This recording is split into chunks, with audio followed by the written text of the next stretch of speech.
My wife claimed, "This is not cheating, it's an open marriage. Be thankful I haven't left you yet, so just accept it," and went on a 6-week trip with her boss.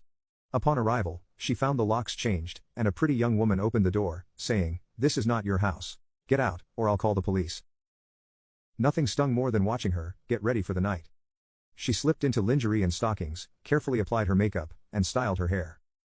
Then she put on a dress I had never seen before, paired with high heels that completed an unfamiliar look. A wave of betrayal, jealousy and anger hit me. She wasn't dressing up for me, she was doing this for Mark Diamond, her boss. While I worked tirelessly to provide her with a comfortable life and family, she was making herself irresistible for another man.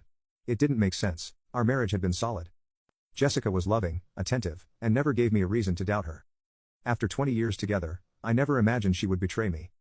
But that changed a month ago at her company's dinner. Mark, the managing partner of her law firm, was too focused on Jessica. And when he smirked at me after dancing with her, something in my gut told me something was off. The next day, I brought it up. Jessica immediately defended him, acting like I was overreacting. That reaction only deepened my suspicions. Suddenly, all the late meetings and missed lunches started looking like red flags. The more I thought about it, the angrier I became. Jessica was Mark's personal assistant. He was wealthy, flashy, and arrogant, the kind of man who flaunted his success with sports cars, designer watches, and a trophy wife half his age. His first wife, whom he'd been married to for 20 years, had been replaced by a stunning 30-year-old named Stella. Mark had always rubbed me the wrong way. He thrived on belittling others, and I hadn't forgotten the night he mocked my career in front of my wife and colleagues. "So Johnny, how's life selling nuts and bolts? Must be nice, working at Home Depot every day," he had sneered.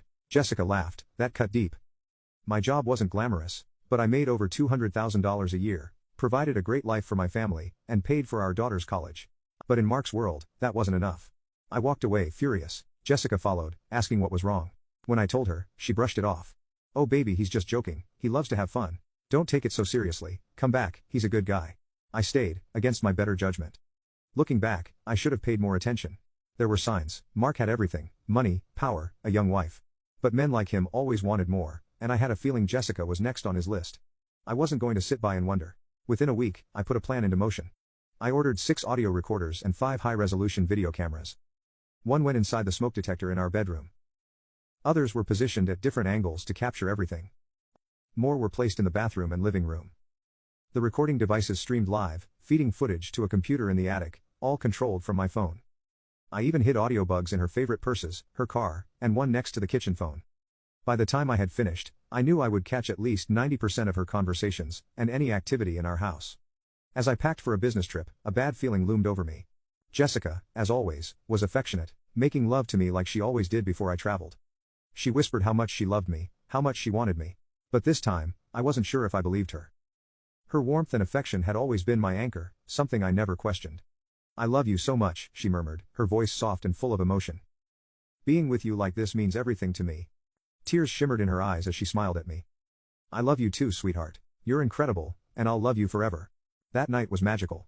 The connection between us felt so deep, so real, that I almost convinced myself my doubts were ridiculous.